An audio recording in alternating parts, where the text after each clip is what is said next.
આ લગન છે ને વીજળીના તાર જેવી છે. જો સાચા છેડા જોડાયા ને તો પ્રકાશ પ્રકાશ, જો કદાચ ઊંધા જોડાયા ને બળાકા બળાકા થઈ જાય ભાઈ. આ તમે શું કરી રહ્યા છો? આ તો અસભ્યતા કહેવાય. અસભ્યતા? તું મારી બૈરી છે ને તને પકડું એ ખોટું કહેવાય?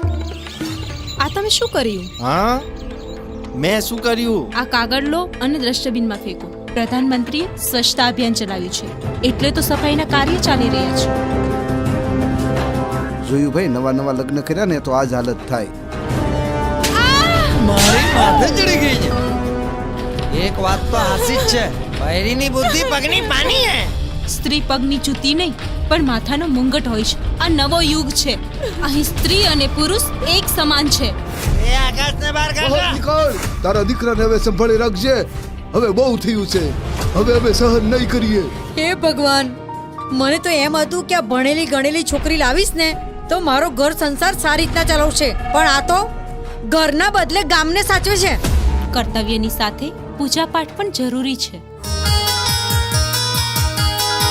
કહે છે બધા તું રખવાડો, ચારે કોર છે તારી બોલબાલા.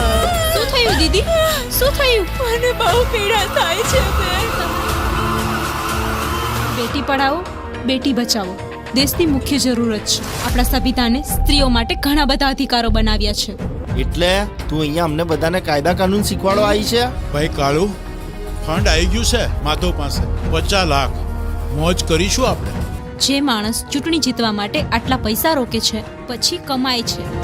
હોદ્દો મળી જાય એટલે ગામના વિકાસના પૈસા ખાઈ જાય છે અને ગામ એવા ને એવા રહી જાય છે, જેમ કે આપણું ગામ. આકાશ, સમજાવી દે તારી બૈરીને આપણા ગામના નિયમો શું છે. જો આપણા દેશના કાયદા સ્ત્રીઓ સાથે છે તો તમારા જેવા પુરુષો સ્ત્રીઓનું કાંઈ નહીં બગાડી શકે. જબરી આફત છે યાર. નારી તું નહારી, નારી તું નહારી, ઝાંસીની